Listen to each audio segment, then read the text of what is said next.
Hi guys, welcome back to another Matchbox Garage video. I'm Rob and today I am going to show you a custom restoration on a Porsche, but it starts off with a tiny unboxing, just one car. So please bear with me. Okay, so this is from Daniel in Germany. Dear Rob, I don't even remember how I found your channel, but I am so glad that I did. So cool to see all your creations, and having a scale car in my hands right now, I must say that they look so much bigger on YouTube than they really are. Now, the US guys, they have their Hot Wheels, the English boys their Matchbox, Lesney, and the Germans have Siku. Achtung! Maybe you will enjoy bringing this one from shabby to shiny, so much that you want more of them. Have fun, mate, and thank you for the distraction from the mad world that we all have those bad news. Auf Wiedersehen, Daniel. Thank you, Daniel, for sending me this Porsche 911, a Siku model. I don't have, to my knowledge, any Siku cars in my 2000 car collection. Oh yeah, these kind of sweeties or candies, my children, to be honest, they've already eaten and they very much enjoyed them, so another thanks to you, Daniel. But anyway, this is the car that we are playing with today. So I'm opening this for the first time and I'm just going to get straight into it. So it's one of my, well, I say one of, I think it is the best style Porsche 911 ever made, around the 1970. But as you can read underneath there, Porsche 911 V234 Siku. Or at least that's how I believe it's pronounced. Siku, or Siku, or Sika. But anyway, we're going to start by drilling down the centre of these posts and remove those flanges. And then I'll tap those holes. So I've just done this off of camera now. And the wheels on this one are, obviously, you know, I compare these to a Matchbox. And it feels nice and solid in my hand. It's got a good weight to it. The wheels look a little bit, I want to say toyish. Obviously, it's ultimately a toy anyway. But the wheels I don't think really suits this car. And, of course, I've done a wheel swap on this today. And I think it makes it look much better.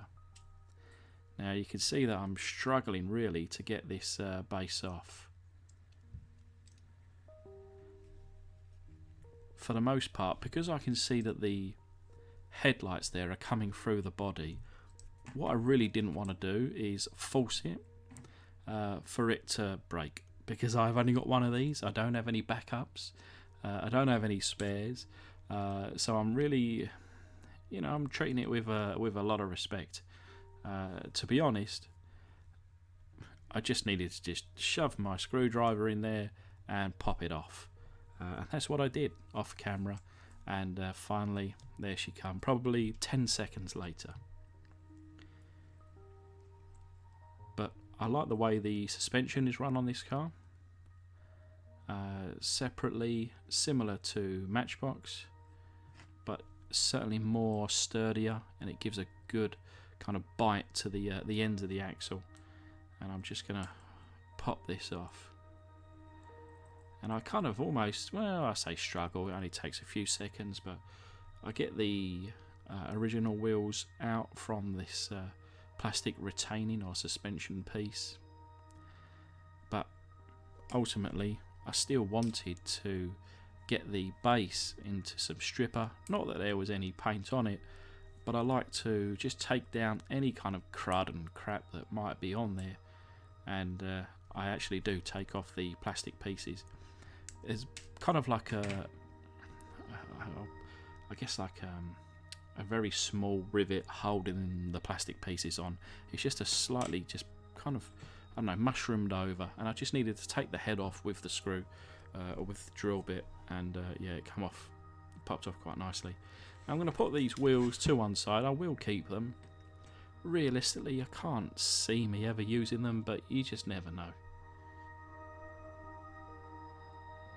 Interior there, a little bit on the flimsy side. It's a few years old now, so there's a couple of little cracks in that, and I think it's actually probably more of a build thing. When you put the base on, it does put a bit of pressure on the back of that interior, and I think that's caused it to crack. And I like the windscreen on this one. It's almost like it's tinted windows, like smoked out glass, and I wish Matchbox done that themselves. And then the steering wheel was there, but the doors here are, I guess, relatively floppy, and they didn't come off, and I didn't want to yank on them any harder than what I was doing here, so we'll keep them in today whilst we strip and paint.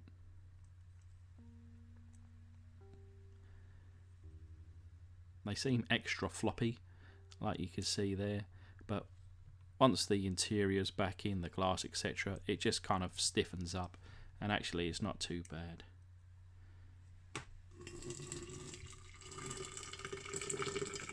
But I've got my foot-long hot dog jar, and I'll cover the casting and the base just with enough boiling water, and then I'll dump in a tablespoon of caustic soda.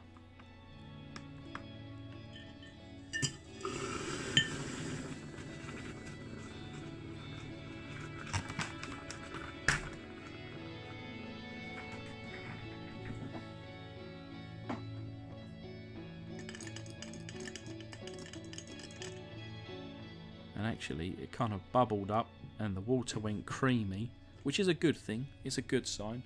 It means that it's doing its business, it's doing its job, but it meant that we couldn't really see much on camera, so you'll have to just believe me on that one. But whilst that's kind of to one side, we'll pop all the plastics into some warm water and get those cleaned up. And then the windscreen there gets a dip in the Pledge Revive It, and it comes out looking very nice. And then turning back to the actual casting, as you can see there was nothing on the bottom there. There was a little bit of rusty residue, but that seems to have come off in the caustic soda, and obviously I'll buff that out later on. And then all the oxidization, so it's kind of taken quite a dark tinge to this metal. But yeah, every little bit of paint has been removed.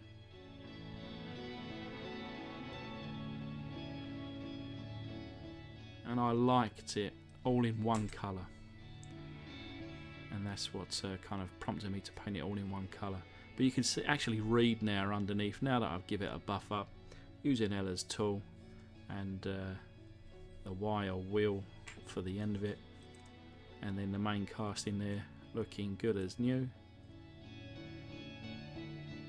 And again, all in one colour. Now this would have had a Targa in real life. Oh yeah, your black roof, but I'm not about the Targa life. I like a nice clean car. And even at this point, I still didn't actually know what colour I was going to be painting this car. I had a few ideas, but I was laying down the base coat here, or the primer. Of course I used the Tamiya Fine Surface primer, and I went with grey today. And then I was kind of undecided between silver and blue, so I just dumped a bit of each, mixed it up, thinned it out, and that's what colour we're going with today.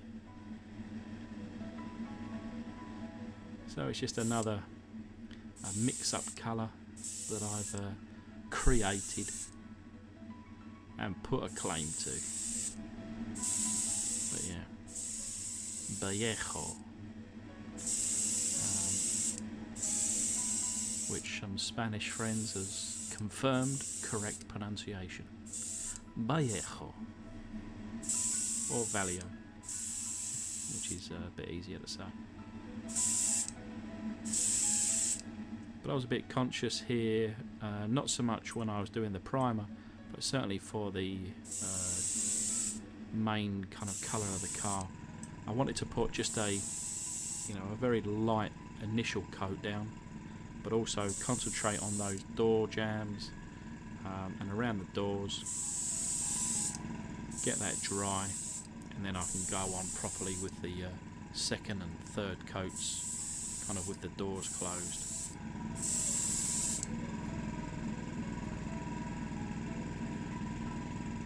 But I enjoy using these paints. They have such a sparkle to it. It's almost glittery. But anyway, we've got the base here, and I've chose these wheels, put them together. They're not long in the axle, but because of basically, I guess, the style or the shape of the base, there's a bit of play in this. Now, they are a larger size wheel, and they do fill out the arches, so much so that it's not much of a roller. It's a bit of a show one, this one.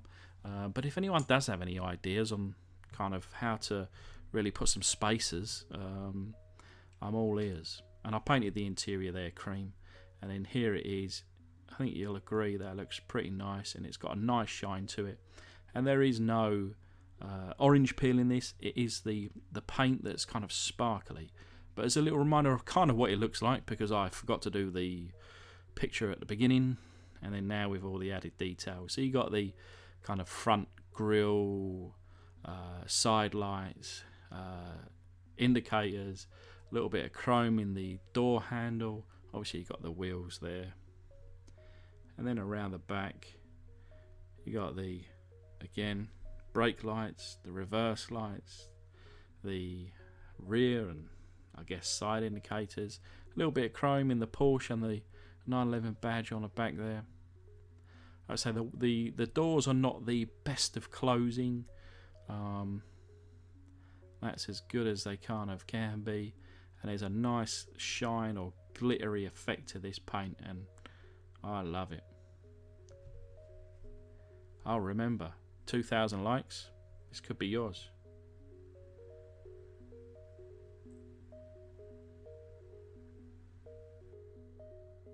But anyway, I just want to thank my patrons. Without you, I wouldn't be able to afford all these paints and stuffs. And obviously for the rest of you guys, thanks very much for watching, and I'll see you on the next one.